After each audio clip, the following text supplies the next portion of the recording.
Quotes, കുറേ ആൾ എന്നോട് ചോദിക്കുന്നുണ്ട് നിങ്ങളുടെ സ്കിൻ കെയർ റൊട്ടീൻ ഒന്ന് ഷെയർ ചെയ്യാമെന്ന്. ആക്ച്വലി ഇതാണ് എൻ്റെ സ്കിൻ കെയർ സീക്രറ്റ്.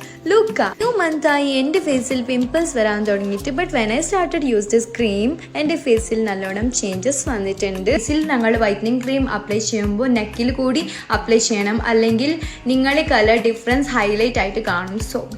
പിന്നെ അവർ ഇതിൻ്റെ കൂടെ എനിക്കൊരു ലിപ് ബാം ആൻഡ് ഒരു ഫെയർനെസ് ക്രീമും തന്നിട്ടുണ്ട്. ഫെയർനെസ് ക്രീം ഇട്ടാൽ പിന്നെ എൻ്റെ സ്കിൻ നല്ലോണം സോഫ്റ്റ് ആവാൻ തുടങ്ങിയിട്ടുണ്ട്. സോ ഇത് നിങ്ങൾ യൂസ് ആക്കിയെങ്കിൽ പിന്നെ നിങ്ങൾക്ക് വേറെ മോയ്സ്ചറൈസർ യൂസ് ആക്കുന്ന ആവശ്യം വരില്ല. പിന്നെ ലിപ് ബാം ആയാലും നല്ലൊരു പിഗ്മെന്റഡ് ആയിട്ടുള്ള ലിപ് ബാം ആണ്. ഞാൻ ഓൾറെഡി അപ്ലൈ ചെയ്ത ലിപ്സ്റ്റിക് ഇവിടെ റിമൂവ് ആക്കിയിട്ട് നിങ്ങൾക്ക് അപ്ലൈ ചെയ്തിട്ട് കാണിക്കുന്നുണ്ട്. അതിൽ തന്നെ നിങ്ങൾക്ക് മനസ്സിലാക്കാം എത്ര പിഗ്മെന്റഡ് ആയിട്ടുണ്ടെന്ന്. പിന്നെ ഗൈസ്, ഇത് ഞാൻ റെഗുലർ ആയിട്ട് യൂസ് ചെയ്യുന്ന ഒരു പ്രൊഡക്റ്റ് ആണ്. ഞാൻ അവരുടെ പേജ് ഇവിടെ മെൻഷൻ ചെയ്യുന്നുണ്ട്. നിങ്ങൾ അവർക്ക് DM ചെയ്യുക. അവരുടെ അടുത്ത് ഇനിയും വേറെ പ്രോഡക്ട്സ് അവൈലബിൾ ആണ്. എൻ്റെ ഈ വീഡിയോ നിങ്ങൾക്ക് എല്ലാവർക്കും ഇഷ്ടപ്പെട്ടിട്ടുണ്ടെങ്കിൽ ലൈക്ക് ചെയ്യുക, ഷെയർ ചെയ്യുക. ബൈ.